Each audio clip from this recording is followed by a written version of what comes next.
We are CEOs, executives, educators, and professionals from all sectors of society who support the global expansion of betterment in the world through joy and JOYELY. I'm your host, Sheryl Lynn, founder of the Chair of Joy Experience. Together, we have developed the World Council of Joy, and our council invites CEOs and innovators from impactful organizations to the JOYELY podcast. We showcase how generous, bold, and fully engaged they are in their work and what a culture of joy is to them. I am Tasha Smith, and I am actually a fourth generation chiropractor. And I had a huge practice back in Texas and went through some burnout and had a baby later in life. And so actually chose, I went the route of my soul. And so I ended up selling my practice and spent the last 2 years spending time with my daughter, but now in transition going back into the professional world. And I'm super excited because instead of entering back into the chiropractic world, what I've decided to do is really sit with mama doctors and successful entrepreneurs who have really focused in on and made it in the business world, but are really struggling to maintain the personal life. And so I really want to hold that space and be there as they really encompass the family life, being a mom, being a dad, and also including the successful world of their business. I originally went to the University of Nebraska and advertising was my first degree, and then transitioned, became a business consultant for corporate America, worked for a business, a actual Fortune 200 company, loved it, and ended up, my heart was calling me to follow my family's heritage. And so in the latter years of my 20s, I decided to go back to school and became a chiropractor.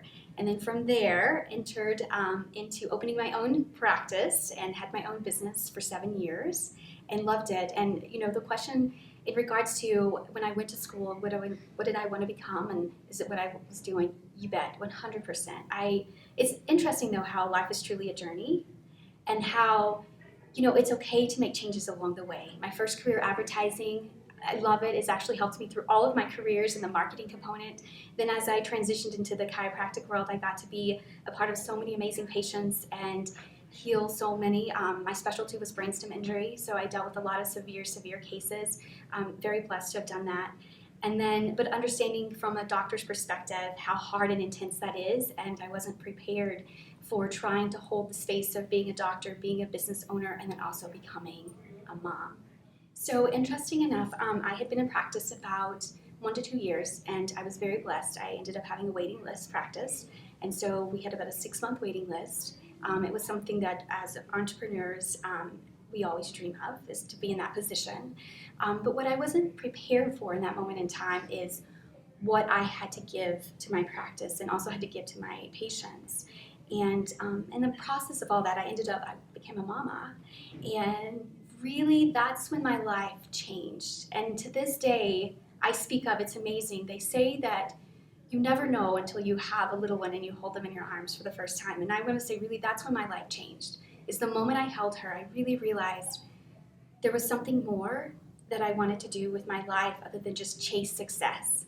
And so as I entered back and went back into practice, I began to struggle a little bit with maintaining both worlds. I hadn't set myself up in a world to succeed when I was on my own, not to give the amount of time that I needed to for myself to take care of my patients and to also be the partner I needed to be and the mother. And so over time, what ended up happening is I ended up becoming extremely ill. And I didn't even know, looking back, I'd never even heard of the word burnout before. That's something that was totally new to me. I just knew that on the outside, everybody saw someone who had this waiting list practice. It was 98% referral based, but they didn't understand why I was struggling and what was transitioning and what was happening. And I didn't know how to hold the pressure that would have been created. I ended up having 4 surgeries over 1.5 years, and I actually was septic the time that I sold my practice. And so the last 2 years, I've really stepped back because I think it was the most humbling experience to be on top of where you are supposed to be, but to understand there's something else calling you, right? And I think we live in such a society where people don't understand if you're successful and if you're making what we think and what we call a success. Many people don't understand that there's another component to it, that is lonely at the top. And my goal and my dream is to be there with people along the way, that you're not alone, and there is a way to be able to have it all, to have the harmony that we're really wanting to be.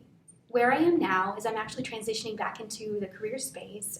I have spent the last 2 years being with my daughter, and it's been, I can honestly say, life-changing. I've done so much soul work. I'm in such an amazing space. I've got a better relationship than I feel for myself, ultimately, than I ever could have with my daughter. And then I've been able to really choose this next career based off of my story, my journey. And I want to hold the space for others as they're going through this as well, because burnout is very real. And standing on the other side, letting them know they're not alone. Currently, my meditation is being in nature. It's really just grounding myself, being next to the river, going into the mountains, just rolling down my windows as I drive there. I'm 25 minutes from I call it my spot. And so I go there often, and really just, I can go there during my lunch, my morning hours, whatever it may be. I may spend 10 minutes there, I may spend an hour, but it gives me life, kind of grounds me. I would say in my daughter's room, in the evenings, we always go in and we have our talks and read our books. So I would literally say sitting there next to her bed, getting to plant our garden the other day with my daughter, and watching her get her hands all muddy and really digging in, and then covering the whole plant up, even the leaves, and then trying to reteach, oh no, baby, the roots, and just being a part of that. Being in practice with the doctor I interned under, who was an amazing man, and getting to be beside him as he took care of his patients. It was amazing. He's truly a legend, and to get to be a part and be so close to him, and to get to do the day-to-day, and for him to be my mentor, it brings back amazing memories. Dr. Robert Brooks, and just being in his space and in his practice and watching how he took care of his patients. He was such a kind soul, and he taught me so much more about life and loving and letting people be who they are.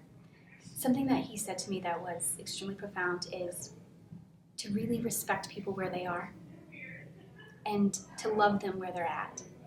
And so many times, and it's interesting, I watched it over and over, but I remember him telling me that, to love someone for where they are and where they've been, not where they should be.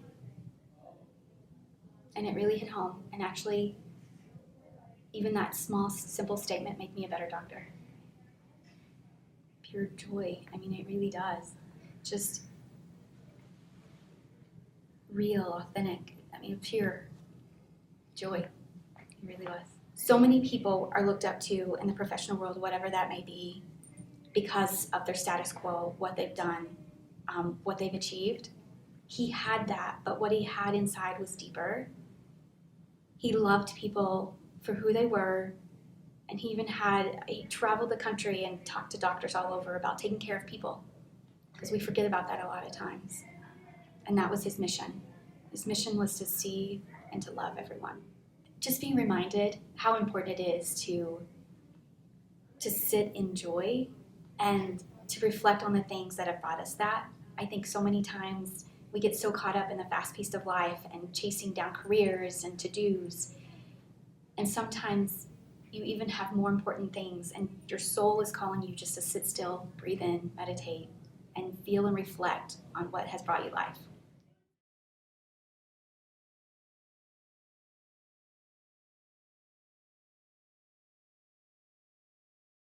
This podcast is a part of the C-Suite Radio Network. For more top business podcasts, visit c-suiteradio.com.